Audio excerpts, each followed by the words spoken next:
everybody, and welcome back to another episode. This is Rachel Lou, and welcome to Honestly Anything.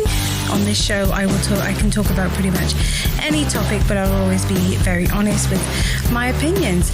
Today is rather, I was going to say a light subject, but I suppose it can get very serious quite quickly. But I want to talk about the new documentary that came out on Prime Video. It came out a few days ago now, the 21st of November. It's called The Age of Disclosure. Unfortunately, it's not free, not free, but included in the standard Prime viewing service. You have to pay extra to either rent or buy it.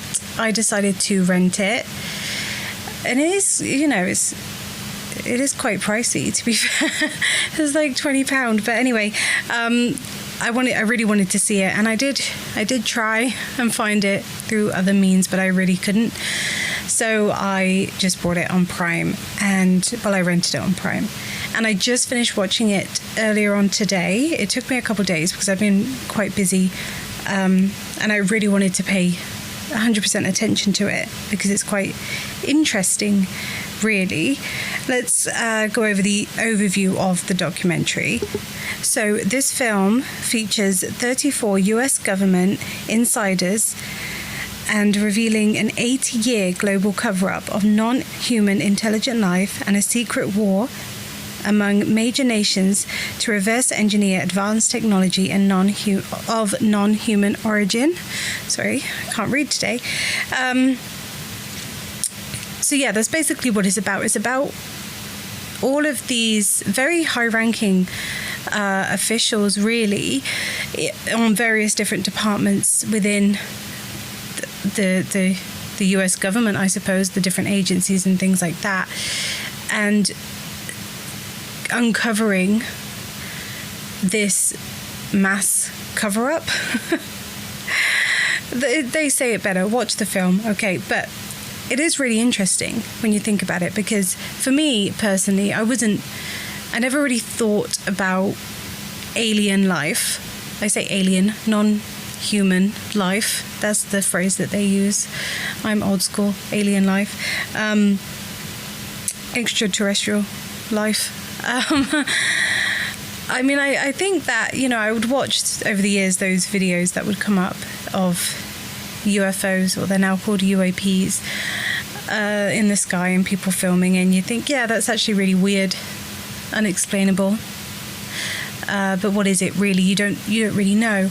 And because I suppose you never got official word, right? You just kind of think, oh, it has to be nothing. No one said anything about it, so it's probably just nothing. It's probably just, something, government doing something, and various things like that. And it just never really, for me, became a major issue or major intrigue, I should say.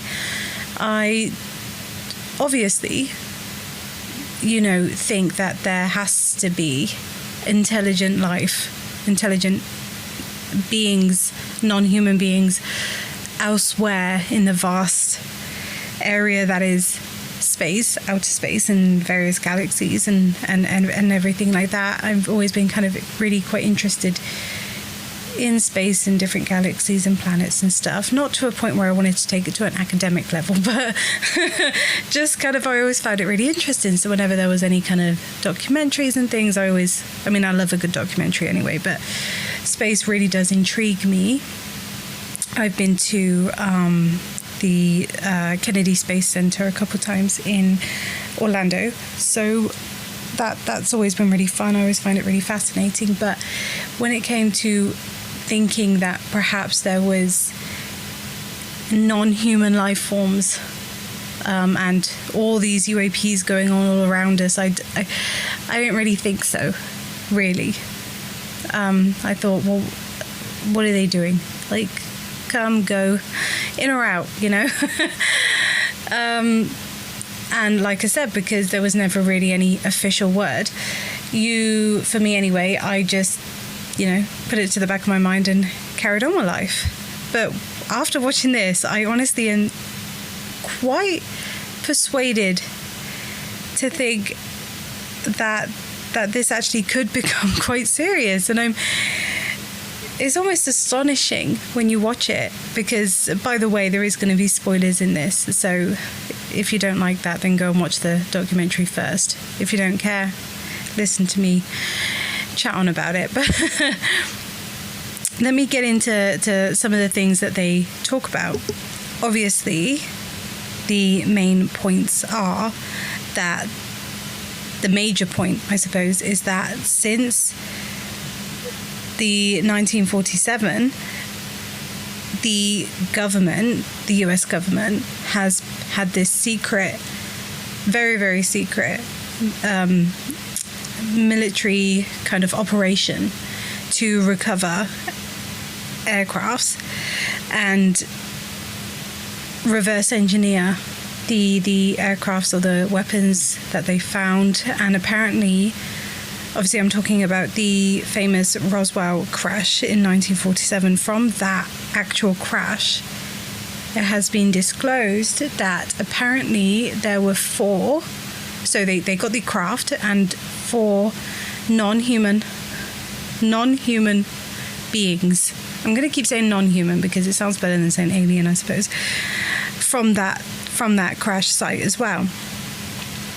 And since then, they've had this kind of team, super secret team of people under this umbrella called the Legacy Program, and they work to keep it a secret, capture what they can, retrieve what they can, and study what they can, and most of all keep it a secret. But not only just keep it a secret, but really quite discourage anyone from really believing that it could be true by, posting things in the newspapers to kind of make people think that it's all just a bunch of nonsense, really, and make the people who believe in all of these things look to be kind of crazy. And you see that on television films. Whenever there's someone who talks about alien abduction and things, they're always made to be crazy people. And they've been doing this for a long time, so that if anyone actually did try, and anyone not crazy, I suppose, not the right term, but anyone of official standing, I suppose, would ever question, hey, I really think that there's probably aliens about. If anyone ever did that, they have such a stigma around that subject that you wouldn't even want to approach that, because of how over the years in the media, film and television and everything like that, it's been made to be such a taboo subject to talk about seriously. And so a stigma, among a lot of other things, is the main reason why a lot of people over the years just don't bring up that conversation. And you'll see a lot of that in this documentary as well. And it's actually really interesting to think that this secret government organization, who are actively working on this alien vessel and alien weapons and alien life forms and things like that, are the ones, or I suppose they have the scientists doing all that. Then they have their own little PR team, are the ones putting out stories out there about crazy people talking about aliens, just to really push the narrative that there is no way there's no possibility at all that this could actually be real. Like, you must be crazy if you think this, And it's so true. Like, I don't think I've ever had a serious conversation about aliens, like, ever, because you don't really. Maybe it's just me. Maybe I'm not in that kind of circle, and I've talked about a lot of things, had very serious conversations about a lot of random stuff, but never ever aliens, because it is just one of those things you think, oh, you're not one of those, are you?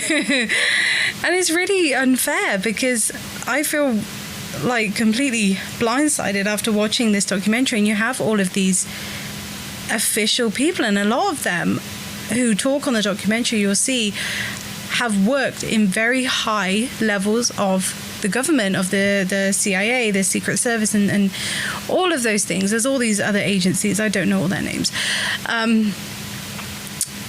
And they're talking, and they are not crazy crackpots. These are people, professional people with the highest levels of clearance, who have seen things, have worked on things, and have been silenced and scared to talk about things because of stigma, obviously, but also because of real danger, which we will get into. For me, I think the main concern, and it was kind of highlighted in the documentary, is that if there is this, advanced weaponry, whoever possesses that, whoever owns that, will be the most powerful nation in this in the world, right? Because you have this very, very advanced alien weaponry. One of the people on the documentary said that within a crashed ship that they found, crashed UAP, I don't know if it's called a ship, that they found this energy weapon. And that, sounds really bizarre. The UAP task for the former director of the US government's UAP task force, Jay Stratton, claims that there is a race among governments to reverse engineer alien technology. The first country that cracks the code of this technology will be the leader for many years to come. This is similar to the Manhattan Project. This is the atomic weapon on steroids. That is a direct quote. And it's true. I mean, the US, with the Manhattan Project, they created the atomic bomb. And from there, they were seen as this kind of, superpower, a force not to be reckoned with. And that was quite some time ago. And this will be the next thing. Whoever gets this weapon up and running, if there is a weapon, of course, this is all not 100% proven, I suppose. We haven't seen anything. No one of official standing has come out and said anything. But after watching this documentary, I think you will think, like me, that actually they have some points, and what they're saying sounds rather true. They're very convincing anyway, very, very convincing. And that is the main concern, is not so much the aliens, the non-human life forms, because what are they doing? If they are around, we know for sure that they have been around since 1947 at least. So if they were going to attack, wouldn't they have attacked by now? I mean, there's been plenty of wars and things that they've probably witnessed and seen humanity destroy each other. If they wanted to, why didn't they? So do we have to be worried about them, or do we have to be worried about another government, another country's government getting hands on this technology and then trying to take over the world, like start World War III? I don't know. If you think about it like that, think about it like it is 100% real, like you have seen this weapon. Imagine the fight to get it. And I mean, to be fair, I don't even know whose hands it should be in. It shouldn't be in any of ours. It should go back to the aliens. Because clearly we're not ready to handle any kind of power like that. The world's already on its way out. Humanity is already on its way out, but that's a story for another time. Let's talk about the aliens. Back to seriousness. So I just want to go through some of the names of the people in this documentary and their careers, because it will just speaks to the seriousness of their concern and the seriousness that you should take their word, because you can get one or two crackpots in the world, and in official standing, I suppose, but to have this many people, and the main man, I suppose, who's really quite convincing. And at the end of the documentary, he said actually there are tons of things that he really needs to tell people, but he can't tell people because everything's classified. And I think I was looking at him and thinking, mate, just tell me. I need to know now. Luis Elizondo, I could be saying his name completely wrong, but he is a former military intelligence officer. His organizations range the Department of Defense, U.S. Army, Counterintelligence Office, to the Undersecretary of Defense for Intelligence, Advanced Aerospace Threat Identification Program. And there's so many more agencies that this guy worked for. We have ATIP. ATIP stands for the Advanced Aerospace Threat Identification Program. Okay, so we have Harold Pothoff. I'm really terrible at names. He's a consulting physicist at ATIP. We have Eric Davis. He's the astrophysicist at ATIP. We have Chris Mellon, former Deputy Assistant to the Secretary of Defense for Intelligence. We have Senator Marco Rubio. We have former Director of National Intelligence, James Clapper. We have congressmen. We have more senators, more congressmen. We have a retired admiral. We have various retired U.S. Navy and Air Force intelligence officers. There are so many people in this documentary talking, and to be honest, and I don't know why I expected there would be, but I was quite disappointed that we didn't see any new evidence, because they talk about all of these things that they have and things that they have seen and they have filmed and stuff, but I do understand that everything is obviously still classified, and what they have been able to share through the stories, not through any videos or anything like that, but through stories, is new information that is really quite interesting and quite scary, I suppose. But that just, is the tip of the iceberg, they say, because there is so much more that is still classified that they still cannot talk about. And apparently, they have said that there are some people who have tried to come forward before and have been injured or killed because of them trying to come forward with the information that they know. And that is another really quite scary thing, because these people have seen something. They're just at work, just doing their thing. Something happens, and then they have people rush in, sign this NDA, do not ever speak about this to anybody else, and that real fear, especially if you know that, or you learn that people have come to a serious end because of wanting to share, you definitely won't say anything. And that's how they keep it secret, because you think, how do all these people stay silent when there is a real something really serious going on? And that is how, the agencies are very powerful, and they don't want this information getting out, so they're going to do whatever it takes to stop it getting out.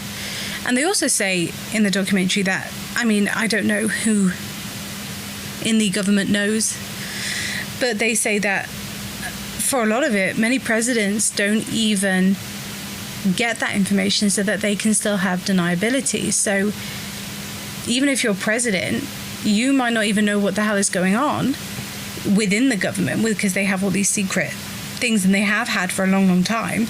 So if you think from when it started how many people knew, that information only gets passed to a select few to carry on this program. So then essentially the number of people that know about this program just decreases over time, and then it almost becomes a myth. But this legacy program sounds very, very like they really know what they're doing, because they will hear about or monitor some aircraft or a crash. They will get there, grab what they need, clean up, get out, and to be the first ones there. And of course, it's not just the US. Like, there has to be these little programs in every government, right? Because everyone wants to get some of this stuff, and not every aircraft crashes in the US. Like, it has to be going on all over the place. Maybe we just really hear about it in the US, because actually I don't hear about it anywhere else, but there must be, because why would it just go there? Maybe it's the nuclear weapons. They said that there were some stories that on various different sites where the nuclear weapons are stored, that they have seen these huge crafts just floating above the hatch door where the weapons come out of. And that's really quite interesting. And I was thinking, that is rather bizarre, because is that what they're hanging about for so long, is just studying where all the weaponry is? They also say that on several occasions they've been doing test rockets and had the UAP appear, and it just completely shunted the experiment. It knocked the rockets that was in the sky. It was shooting at the rocket or some sort. It said it was firing beams of light towards it in various different angles, because they moved so fast. It was just kind of going all over the place around this rocket, and then it failed a few of their other rocket launches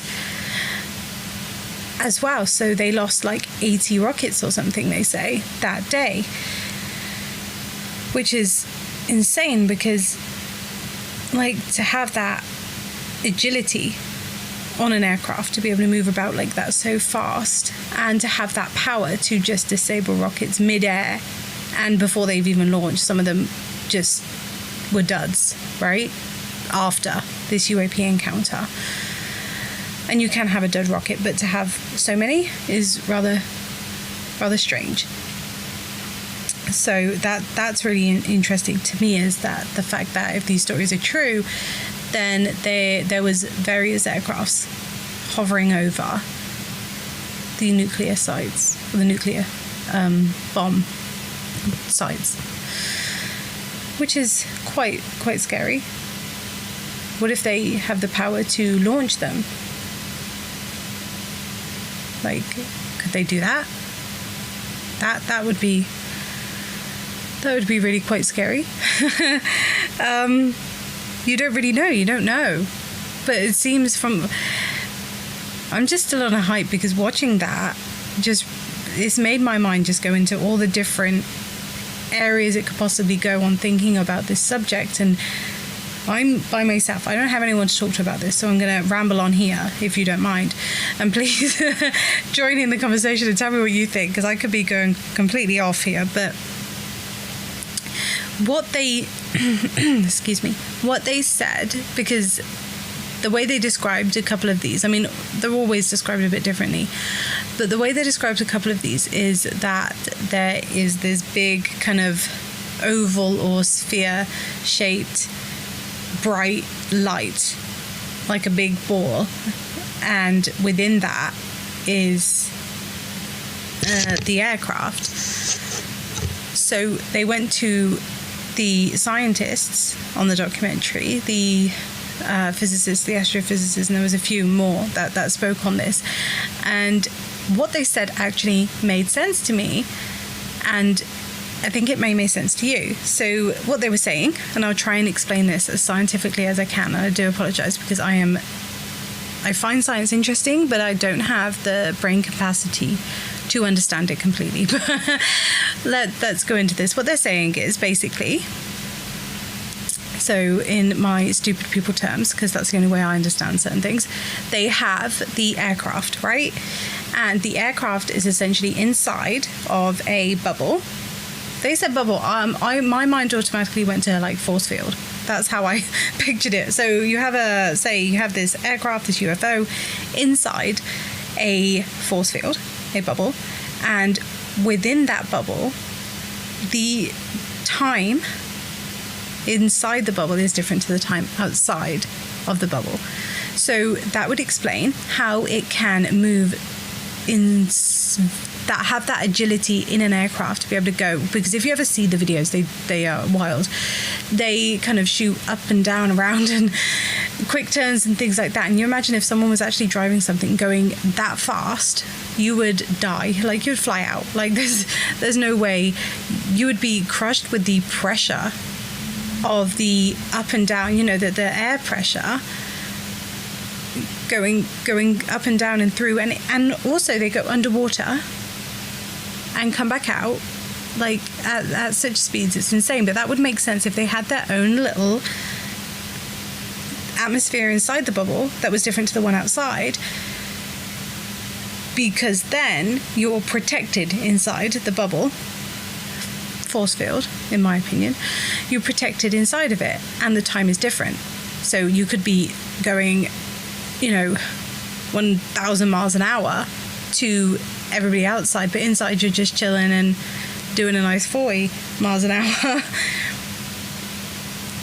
And it would explain also with this bubble how they can come down from space and go back up into space, but their aircraft is not damaged by the atmosphere. And also would explain how they could go under the water and come back out and still be completely fine and able to dart through that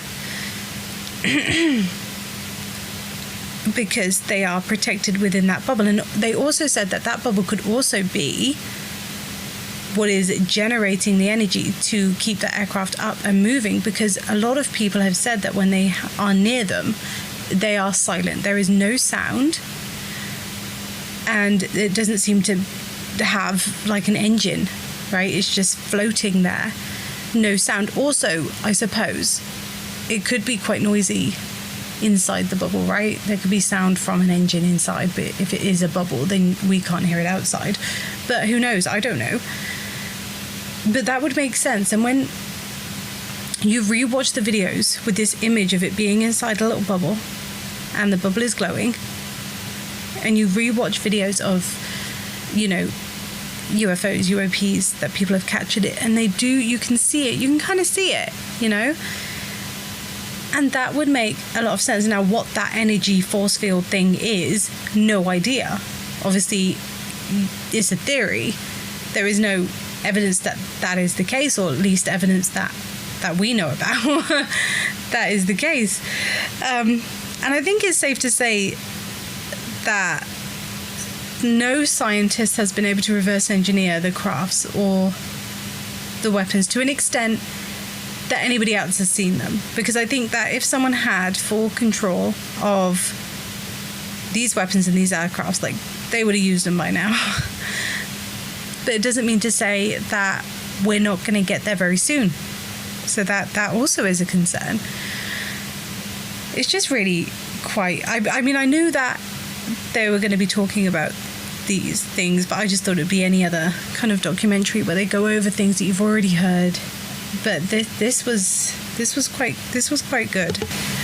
The theory of the spaceship bubble is not the only theory that they talk about in the documentary. They do also talk about the fact that perhaps these aircrafts and things that we are seeing are not alien to us. Perhaps they are humans who are perhaps maybe live somewhere where we have no access to.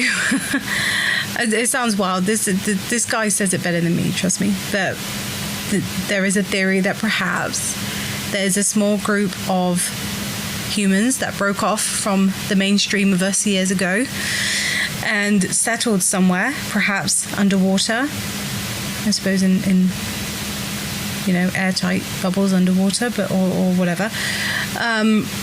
They say underwater a lot because they say that there is a lot of these crafts being seen coming from the ocean and going back in. So the theory is that they're living in an island somewhere in the middle of the ocean that no one has discovered, or they're underwater, because apparently about 80% of the seabed and the sea itself is undiscovered. And that is quite wild. That is really wild.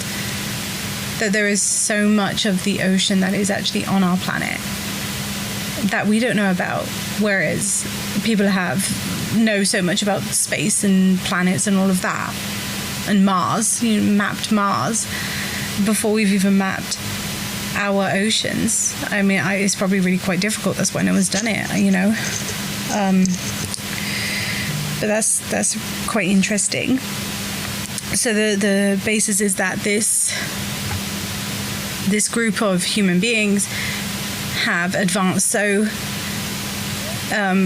so technologically advanced to the rest of us that they have built these crafts, or perhaps they are time travelers who have, you know, people from the future who have now been able to travel back, and these crafts that we're seeing are like time machines or spaceships from their future.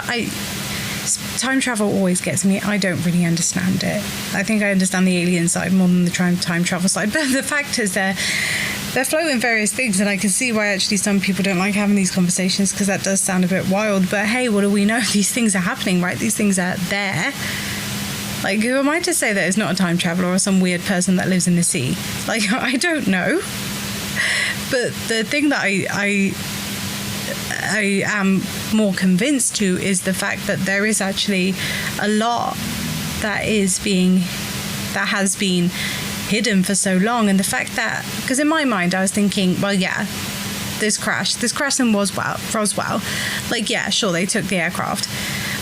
I didn't realize, or I didn't even think that perhaps they took like actual alien life forms, non-human life forms, I should say, with them as well. And apparently that's not the only crash where they recovered these non-human life forms. And someone said that they have seen 2 separate species of these non-human life forms. So it's not just one species, there's another one that is apparently hanging around here. And they have these life forms, and that's really quite creepy. Because they I mean, I don't know if any of them were alive. I mean, if they were alive, maybe they killed them. They mention dead life forms, and then on some other occasion they mention capturing life forms. So are the ones that are not dead alive? Like, or maybe they just misspoke and just forgot to say the dead life forms, because I don't know. But if they have a cage of all of these life forms, non-human life forms, hanging about somewhere, what if they break out? Like, I don't want to be, don't speak for me. I don't want to be kidnapping these guys. Let them go. See, now I sound like a crazy crackpot alien and believer, but to be fair, I'm getting there. I'm getting there. This is why I should have watched these things, because when I watch documentaries about things like true crime, serial killers, it's start and point, right? It's bizarre, crazy, sad, but it's understandable. This could be so many different things, and the fact is there's so many things that they didn't say, and they made a point of, well, we can't tell you this, but there is like so much more, and if I could tell you this, and if you knew what I knew, you would be crazy like me. Mate, I'm already halfway there, so now I'm even crazier, because I know that there's things that you haven't told me, and I really need to know now. See, I'm losing it. I'm losing it here. Okay, let's carry on with some sanity here. As far as the contents of the film and the individual stories that they go into, I really recommend watching it, because I don't think anyone can tell it as good as the people who experienced it, and they're relaying it themselves. But I find it really interesting, the reviews that the film has got by critics, because it wasn't really well received. There were various mixed reviews. The film got a score 45 out of 100, and that's based on 5 critics, inciting mixed or average reviews. I'm going to read a quote. So this is from Christian Zilko of IndieWire. So he stated, As someone who has never been persuaded by anything I had ever heard about aliens before watching the film, I feel qualified to tell you the age of disclosure is really, really convincing. The amount of military officials who shed detailed, collaborating stories of alien encounters and congresspeople who vouch for the credibility of their claims make this feel like a documentary with a front-page news potential. Of course, there's still a problem of never being able to see the classified evidence. Now, that's exactly what I said. And each viewer will have to decide how many generals swearing that they've seen aliens with their own eyes is enough to convince them. So that is a fair point, because that is very much what I said, is that, yeah, I'm hearing these stories, and these stories are really convincing, as he said, but you're not actually seeing anything. You are believing them, and I'm believing them on the base of their credentials, make them credible. And like he said, there's various people who are sharing the same stories. There's a few stories where you hear it from two people's points of view. And that is really interesting. But again, the point is we haven't seen any evidence. And the reason we haven't seen any evidence is because a lot of it is very, very much still classified.